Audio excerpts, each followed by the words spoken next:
Screen पे एक video देख रहे हैं आप। डीआरडीओ ने तहलका मचाया है और ये वीडियो इसका प्रमाण है। भारत आखिर क्या कर रहा है और बड़ी ही तेजी के साथ भारत कर रहा है। क्या है रुद्र ब्रिगेड और भैरव बटालियन, जानेंगे। पाकिस्तान और चाइना के लिए क्या भारत की खास तैयारी चल रही है। जियोपॉलिटिक्स में बहुत कुछ चल रहा है।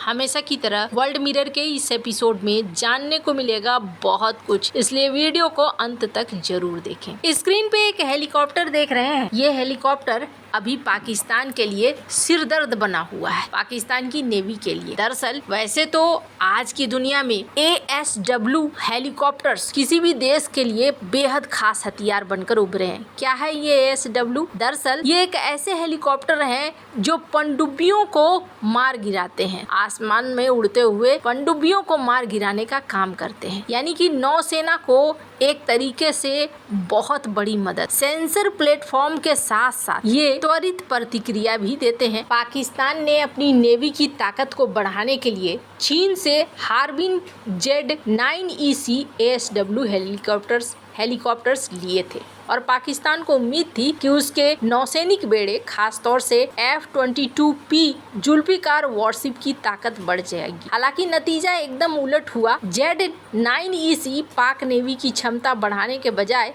सिरदर्द बन गया है। पाकिस्तान के इस हेलीकॉप्टर ने कई अभियानों में लगातार कमजोर प्रदर्शन किया है। जहाज पर लगे सिस्टम के साथ इंटीग्रेट न होने से लेकर रोटर ब्लेड और टेल रोटर की खराबी जैसी परेशानियां इसमें आ रही हैं। इनकी पनडुब्बियों की पता लगाने की क्षमता भी कमजोर है। समुद्र की टोही लगाने की क्षमता भी कम है, जिसकी वजह से पाकिस्तानी नौसेना के लिए ये काम नहीं आ रही है। चीनी Z9 प्लेटफॉर्म पर बना हुआ ये हेलीकॉप्टर लगातार अब परेशान कर रहा है। पर मैं इसका जिक्र क्यों कर रही हूँ? पाकिस्तान को अगर आप देखेंगे ना, तो पाकिस्तान कोई कसर नहीं छोड़ रहा है भारत के खिलाफ हथियारों को इकट्ठा करने। उसकी किस्मत खराब है कि दोस्त उसके ऐसे हैं जो सही ढंग के हथियार नहीं दे पा रहे हैं। बाद बाकी उसकी कोशिश में कोई कमी नहीं है। पाकिस्तान ने खास तौर से भारतीय पनडुब्बियों का पता लगाने के लिए साल 2006 में चीन से एंटी सबमरीन वॉरफेयर में माहिर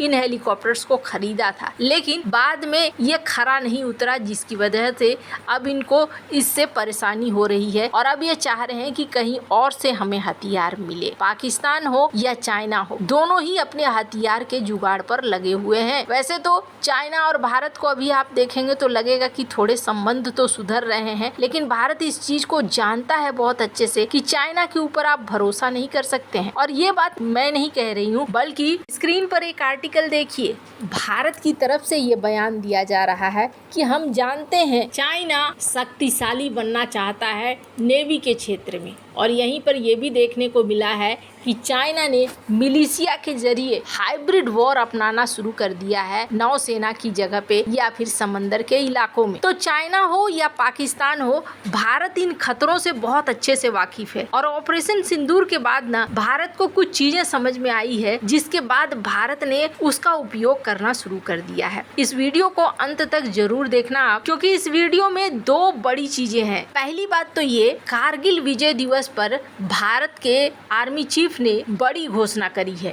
पहली बड़ी घोषणा ये है कि रुद्र ऑल आर्म्स ब्रिगेड और भैरव लाइट कमांडो बटालियन बनाए जाएंगे। अब ये है क्या चीज? तो रुद्र ऑल आर्म्स ब्रिगेड की बात करें तो ये एक ऐसी यूनिट है जिस यूनिट में पैदल सेना भी होगी, इसके अलावे टैंक भी होंगे, आर्टिलरी भी होगा। खास तौर पर इनके फोर्स जो होंगे बेहद खास होंगे। इसके अलावे UAV होंगे, लॉजिस्टिक सपोर्ट होगा। इसका उद्देश्य क्या है? उद्देश्य ये है कि ये ब्रिगेड खास तौर पर काम करेगी उच्च ऊंचाई वाले क्षेत्रों जैसे लद्दाख हुआ, अरुणाचल प्रदेश हुआ, वहाँ तुरंत अगर एक्शन लेने की बात हो तो यहाँ पर ये ब्रिगेड काम करेगी। ये सेना को बिना अतिरिक्त सैनिकों की तैनाती के तेजी से जवाब देने की क्षमता प्रदान करेगा। इस ब्रिगेड को कुछ ऐसा बनाया जा रहा है कि इनके पास लगभग सब कुछ है, तुरंत से उतर सके। UAV हो या फिर टैंक हो या आर्टिलरी हो, इनका फैसला कि कौन सा इस्तेमाल करना है आराम से कर सके। ये खास यूनिट तैयार की जा रही है। ये शक्तिशाली माना जा रहा है और ये माना जा रहा है कि भारत की सीमाओं पर बढ़ते खतरे, खास तौर पर चाइना पाकिस्तान के खिलाफ, इसे खास तौर पर तैयार किया जा रहा है। दूसरा है भैरव लाइट कमांडो बटालियन। ये क्या है?